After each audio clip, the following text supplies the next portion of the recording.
ഇന്ന് നമുക്കൊരു വീട്ടിൽ ബിരിയാണി കഴിച്ചാലോ? വീട്ടിലൂടെന്ന് പറയുന്ന പോലെ വീട്ടിൽ ബിരിയാണി.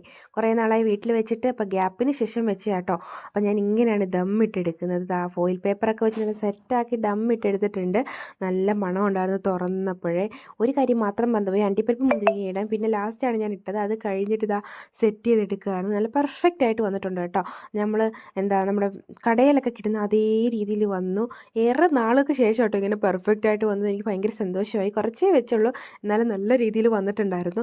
നല്ല ടേസ്റ്റി ഉണ്ടായിരുന്നു. ചിക്കൻ ഇങ്ങനെ വറുത്തിട്ടാണ് ഞാൻ വെച്ചത്. ബിരിയാണിയുടെ കൂടെ നമ്മൾ സൈഡായിട്ട് നമ്മുടെ സലാഡ് ഉണ്ടാക്കിയിട്ടുണ്ട്. പിന്നെ പപ്പടമുണ്ട്. പിന്നെ സ്പെഷ്യൽ എന്ന് പറയുമ്പോൾ ഇന്നത്തെ പായസം കേട്ടോ. നല്ല അടിപൊളി കുറുകിയ പായസം. ഈ പായസം ഭയങ്കര ഇഷ്ടമാണ്. അതും വല്ലപ്പോഴേ വെക്കാറുള്ളൂ. എല്ലാം വല്ലപ്പോഴുള്ള കളിയാട്ടോ. അപ്പോൾ നമ്മുടെ ഇവിടെ കിടന്ന് ചെറിയ ബ്രഹ്മസല്ലിയുണ്ട്. അതിൻ്റെ ഇതിലാണ് പായസം വെക്കുന്നത്. അതെനിക്ക് ഭയങ്കര ഇഷ്ടമാണ്. അപ്പോൾ നമ്മൾ ബിരിയാണി എല്ലാം എടുത്തിട്ടുണ്ട്. അടിപൊളി സെറ്റായി. 2 പപ്പടം. ഞാൻ ഭയങ്കര പപ്പട കൊതിച്ചിയാണ്. പക്ഷേ എനിക്ക് ബിരിയാണിയോട് അത്ര പ്രിയമില്ല. എൻ്റെ ഹസ്ബൻഡിനും മോൾക്ക് ഭയങ്കര ഇഷ്ടം. പക്ഷേ എനിക്ക് എന്തോ ബിരിയാണി ഇഷ്ടമാണ്. നാടൻ ഊണിനോട് ഭയങ്കര താല്പര്യം. അപ്പം നമുക്ക് കഴിച്ചാലോ? ബിരിയാണിയൊക്കെ ഫിനിഷ് ചെയ്ത് കഴിഞ്ഞ് പഴം ഇരുന്നുണ്ട്. അപ്പോൾ പിന്നെ പഴം കൂട്ടി പായസം അടിക്കാമെന്ന് വിചാരിച്ചു.